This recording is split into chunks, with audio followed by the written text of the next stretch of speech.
What's your name? How's it hanging? How's it happen? You guys know this is Kevin from the Chord Progression Podcast. The podcast on Some Magazine describes as the one that initiates profound discussions with rock and metal artists, allowing fans to discover the creative workflow of their favorite musicians and understand the factors that make the band succeed or fall from fame. We are also sponsored by Dark Fusion Systems, the best for your custom computing needs. Get $100 off the entire building code CPPOD at darkfusionsystems.com. Links to the podcast below. Now let's go to our feature presentation. Early contender for Album of the Year and our top album at this moment. We have Josh from Stick to Your Guns on the podcast. They recently released their new album, Keep Playing Flowers, beginning in January. They're out on tour in Europe. They're going to be touring with Paleface Swiss here in America in the spring.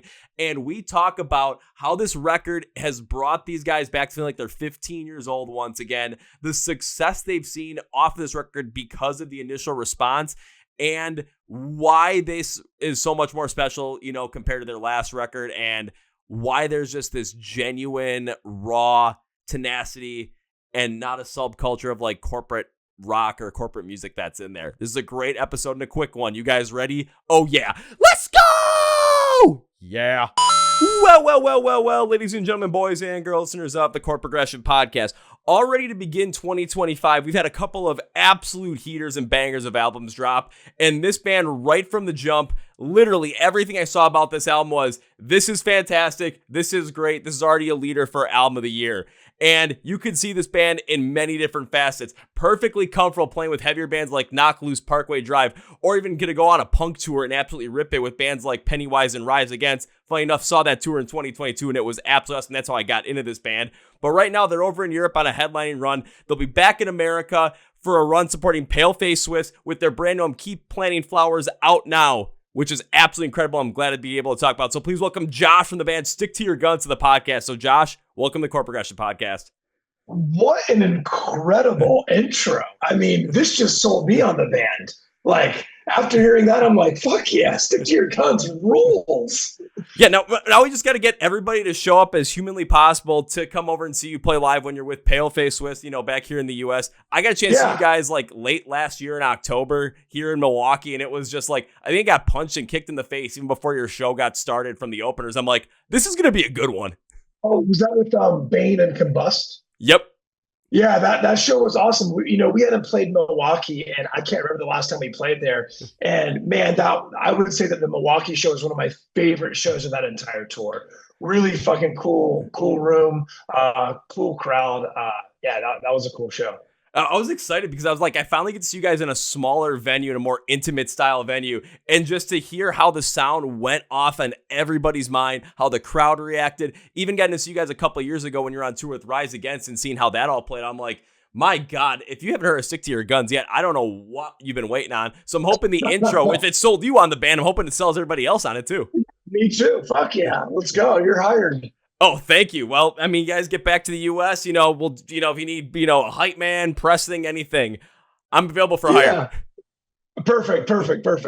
Perfect. But of course, Keep Playing Flowers, your brand new album just recently came out, and it has been getting a lot of positivity online. It's been getting a lot of positive reactions from its release. How are you guys taking it, seeing how fans have been reacting to it and responding to it?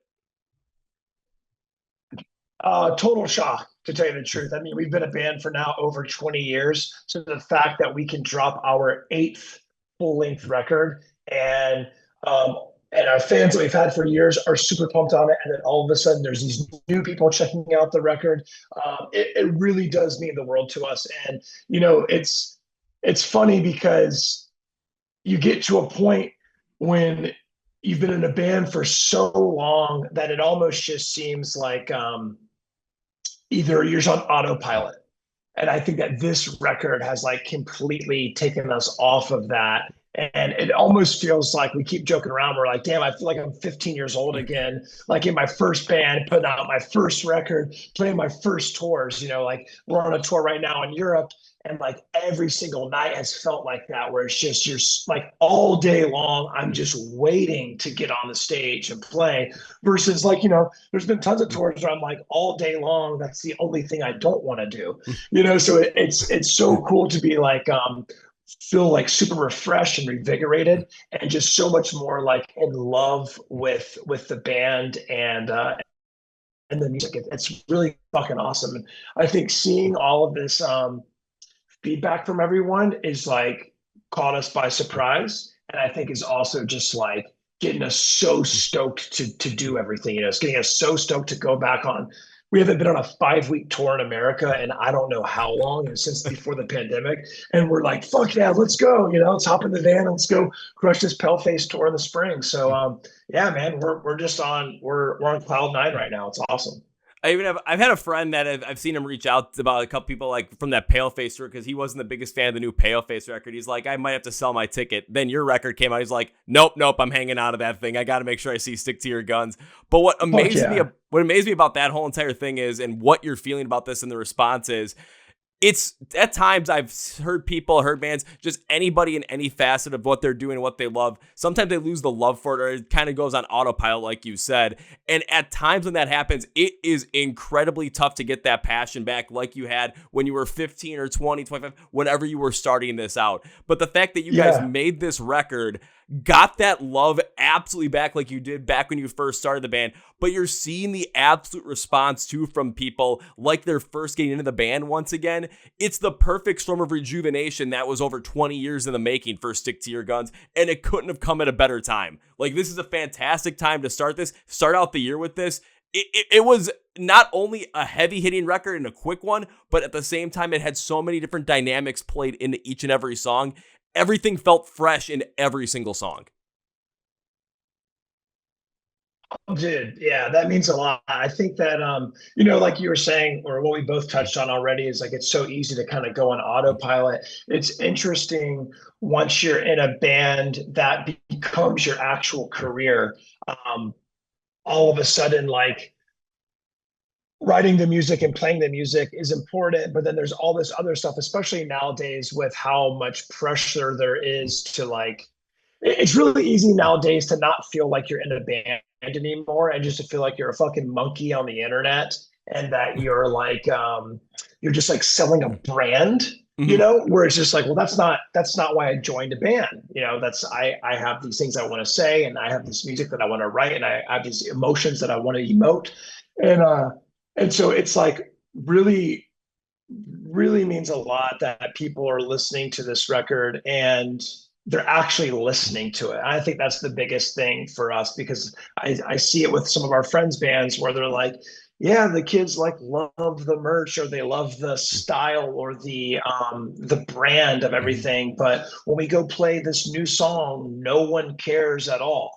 And so I think that that's always a scary thing for bands nowadays, where you just don't know if people are into the brand of your band or if they're into your actual band and the things that you stand for, and the songs that you play and all that type of shit. So yeah, man, it's a weird time to be in a band, but at the same time, it's just like you said, this is like the best time ever for us to put out that record. I hadn't even thought about it from that capacity, from a band standpoint, given the climate that we live in with the prominent social media and how many people have to put focus on the brand and promoting the brand so more people get attention to it. And that's just the nature of the beast that we've lived in the past 15 years with how big social media has gotten. And it's terrible. That's the game we have to play, because I do see that at times too, where the music gets taken away from because everyone's more interested in like the image or the brand or just like the overall vibe that's being put out there. But with what you guys did on Keep Planting Flowers, just the sound that it opens up with We All Die Anyway, and then going through the rest of the album, you go on any single song, and essentially what I love about it is it strips away the feeling of that there's a brand there, that there's an image there that has to be upheld, that you guys are just like you were when you wrote your first record, or like you were when you first started the band, like you were when you were maybe even 15, just wanting to put something out there, wanting to be as open as possible, as forceful as possible. And that's why I think a lot of people are connecting to it, because it takes us back to a time when life, I'm not going to say was simpler, but when we didn't have as many distractions around the world of social media, or around the world of this craziness that we see today. Yeah, I think that the record is extremely genuine, and I think that people are seeing that and hearing that. And We're not a brand. We don't look at our band as a brand. We're a little bit stuck in a mindset of the past, a little bit of where it's like, um, we are not subculture. We are counterculture. We are against the mainstream. We're not here to try to join the mainstream, and it's hard because there's a lot of like politics involved in the music industry and stuff like that. And you, of course, have to play the festivals to be able to go on tour with the bigger bands, to be able to play for new people, to be able to pay for your rent. So then you can have enough money to be able to go back on tour again, and just the cycle over and over and over. But I think that Stick to Your Guns, and the five of us all come from a time where we are like adamant about the style of music that we play, and what we're talking about is counterculture.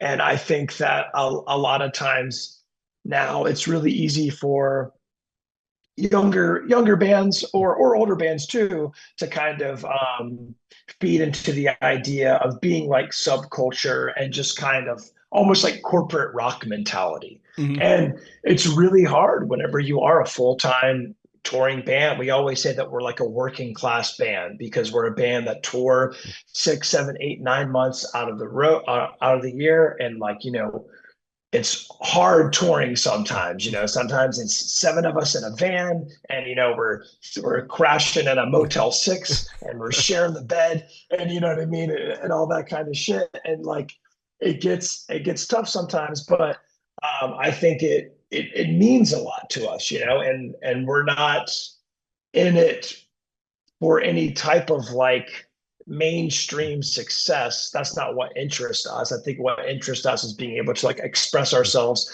and to connect to people that are maybe going through the same things that we're going through, or offering that kind of community, like at our shows. So it's such a weird and interesting and also beautiful time for music.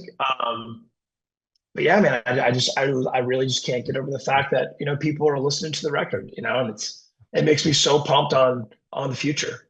Well, it's a beautiful time to step out of that subculture, and a beautiful time to step out of that like corporate music mentality that people are getting into, because we've seen that for so long.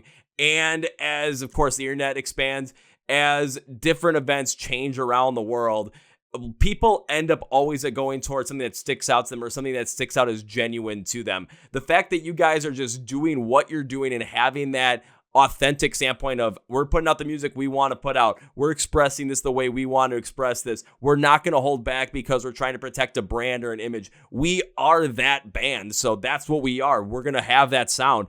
And when you create that, especially now, we're not seeing as many bands do that, or seeing as many artists do that, seeing anybody do that really. People are going to end up flocking to what they find genuine, to what they really connect with, and what is raw to their core. That's what Stick to Your Guns has. That's what Keep Planting Flowers has all over the album. That's why I've been listening to this thing consistently for the past 2.5 weeks, because I just can't get enough of it. And it is clearly an early frontrunner for Album of the Year, not only in my mind, but for a lot of people, because of the content, because of the sound, but because it is unapologetically you guys, and we can feel it in every single song.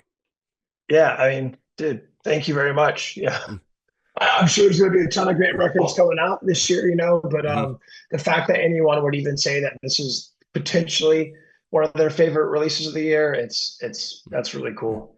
Well, we're through like 1 month of the year, and it's already on top of my list. We'll see what happens as time goes on, but it's going to stay up there. And it gets me more excited for when you guys come back to the U.S., get to go out with Paleface Swiss as well, rip for 5 weeks all across the country, and bring this album live to so many people.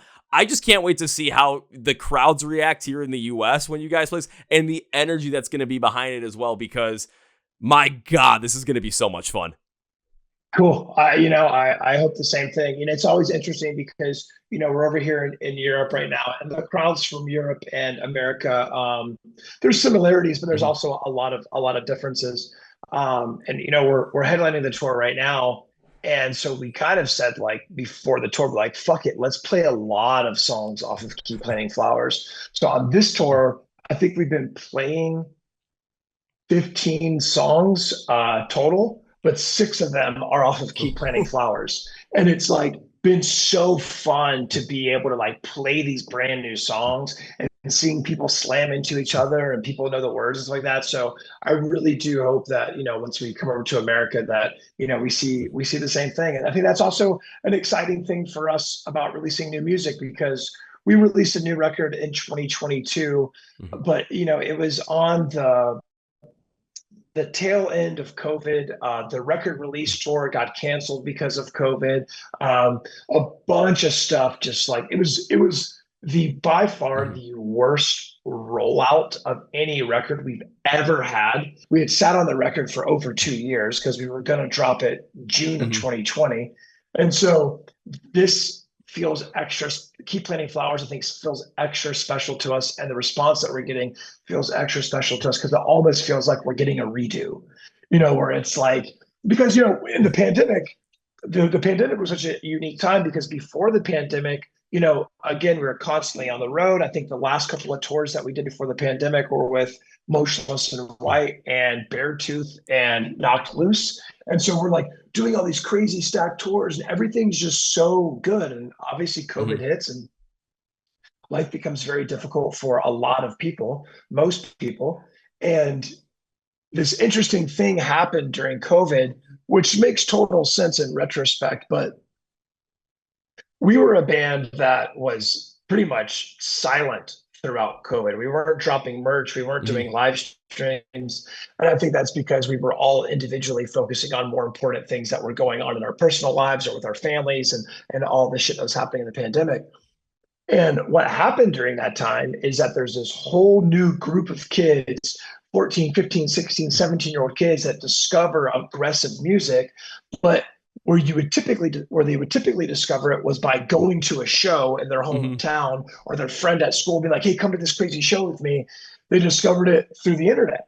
And they discovered it from, websites like Hate56 or like other things on Instagram, which we were just non-existent because we were dead at that time. So I think when we came out of the pandemic and we had the really bad rollout for our last record, and then on top of that, no new people that were getting Mhm. into our style of music had any clue who we were. It was almost felt like we were like, oh fuck, like maybe we should just break up. But I think all of that contributed to us writing this record because I think at that point we completely let go of all of the like business aspects of the band and all that shit and it like like you and I have said a bunch of times, it's just reverted back to being 15 years old. Mhm. And so I think that all of that, even though it was like painful and difficult to go through, it all led us to this record. So yeah, I'm fucking pumped to go on tour in the States and play these songs. And this is the first time that I think that we're going to go on a tour and half the set's going to be old shit and half the set's going to be new shit. It's going to be fucking cool. All right, now you got me excited even more for this, Pale Face tour that you guys are going on. Because if it's gonna be half old shit, half Keep Playing Flowers, my God, it's gonna be one hell of a ripper. But I love what you also said too about looking back at what happened with the rollout of your 2022 record. Now what's happening with Keep Planting Flowers. It just amplifies how much importance this record not only has for you guys putting it out there, but finding that love and that passion once again. And especially what we saw in 2024 with how big Knock Loose got with other bands like Kubla Khan and Throne and Counterparts even released records that people were getting into. That heavier side of music had so much positivity and huge momentum behind it. So with Keep Playing Flowers coming out, it just not only gains on that positive momentum, but adds to it going through 2025. And Yeah. people are picking up on it, and now they're picking up on it again through the internet, like you guys maybe missed out on during COVID, but they're picking up on it now, and they get to see it live now and experience it. So you guys are in the perfect spot coming back to the States. Dude, and live, like our world of music, it is it's cool to see videos online of people flipping out and all that type of shit and stage diving and all that shit. But like you cannot replicate the energy in a room Mm-hmm. like that show that you went to at the end of last year. Like Mm-hmm. you can't replicate that actual energy. There's an intensity that takes over everyone, and there's this energy that like that's what I love about punk and hardcore, that it's not just a band performing for a crowd. It's everybody's connected, and in a way, we're all like performing with each other. Because if the crowd is like popping off, it makes the band so much more intense, and then it's just kind of like the cycle that feeds, right? So I think that the fact that kids are going to shows now, and that there are so many tours going on is so cool. And being able to play places like the place that we played where you saw us, the fact that those places still exist means like the world to us, because like this music it's great recorded, don't get me wrong, but there's nothing like it live. Oh, there's nothing like it live. So everybody make sure you go and see Stick to Your Guns when they're out on the road, especially here in the U.S. with Paleface Swiss in the spring of 2025. Josh, I know you got to get going, so I want to say three things. First, thank you for your time today. And for everybody that's out there, be sure to stay in the know with Stick to Your Guns. Be sure to check out the record. Be sure to go and see them live when they come back to the U.S. Or if you're over in Europe right now, go and see them live. Go to Script for the Podcast where it says find Stick to Your Guns online. Link symbols for everything you're going to be down there. I'm doing all the hard work. It's all down there for you. So just click your favorite link and go. Now it's time for number 2. Josh, dude, I love bringing guests on this podcast. And when I love bringing guests on this podcast, I always have a certain promise as a way to say thank you. And I wish to continue to support the band in the future. This was too much fun where I can't help but, continue to make this promise. So this is a when I see you next time live. I'm going to try and find my way to find you. I'm going to come and say hi, but the real promise is first round's on me. Well, I don't drink, but I will gladly sit there and have a ginger beer with you. That is A-okay. That's why I never say first beer. I always say first round, because it could be anything you want as long as it's something, right? We're getting milkshakes. That's what we're doing. Oh, hell yeah. Especially here in Milwaukee, I got the perfect spot for it. Now it's time for number 3. Cannot end this episode by saying goodbye. That is way too final. I cannot wait to see you guys play live with Paleface Swiss. Beyond that, though, dude, this was an incredible 20 minutes. I would love to bring you back again in the future for another episode. So this can't be goodbye. Oh, yeah. This is. Oh, yeah. Sounds good. I'll see you later. Oh, yeah. Woo! Well, folks, that was my interview with Josh from the band Stick to Your Guns. And now it's time for Kevin's final thought. And here's where I'm going to go with this final thought. This album is fantastic. It is raw. It is visceral. It is dynamic. It is quick for 10 songs. But it has that genuine feel of just a fantastic punk record where all the guys cared about was making music that they enjoyed, and that was that, and putting it out any message they wanted with the most ferocious feeling behind it. And it feels like this is, really the culmination of what the release of Spectre should have been and what the release of Keep Playing Flowers could have been, all rolled into what actually is, which is maybe the best release the band has ever put out. The fact that people are just flocking to this thing shows that, in a world where everyone's focused in on their social media brand or their image, and maybe at times Josh was absolutely right. There are sometimes people are more focused in on the aesthetic or the image of the brand of a band and an artist compared to the actual substance of their music. And that's not the case here with Stick to Your Guns. And I think a lot more people, especially as heavy music continues to grow off of what happened last year with bands like Kubla Khan, Throne, Counterparts, and I gotta always throw in Knocked Loose in there, Alpha Wolf too. The emergence of how big that has gotten, especially from Knocked Loose, more people are taking notice, especially on the heavier hardcore side of things. And while Stick to Your Guns really funnels in hardcore and punk together, this is just pure and raw as ever. And it's also why I think people are getting into this, and you should definitely get into this too. So go Script for the Podcast below. Link symbols for everything are going to be down there for Stick to Your Guns. It's where you can find them online, where you can check out the music, where you can make sure you stream Keep Playing Flowers and listen to it as much as possible. Beyond that, though, where you can see them live when they come back to the U.S. and tour with Paleface Swiss. Be sure to also subscribe to us in the Chord Progression Podcast. Subscribe button right down here. New episodes every single Tuesday and Thursday. You can also hit the follow button on Spotify and Apple Podcasts, like these episodes, to help push us in the algorithm. Please also remember to follow us on Facebook, Twitter, or Instagram. I want to thank Josh for taking the time out on the road today. I really appreciate it, man. This is a great conversation. Next time, we'll do it longer. And next time, first round's on me, man. On that note, that's going to be it, everybody. Thank you very much for listening to the Chord Progression Podcast. My name is Kevin, and you guys know how I end every single one. Episode big, healthy, and hearty. See ya!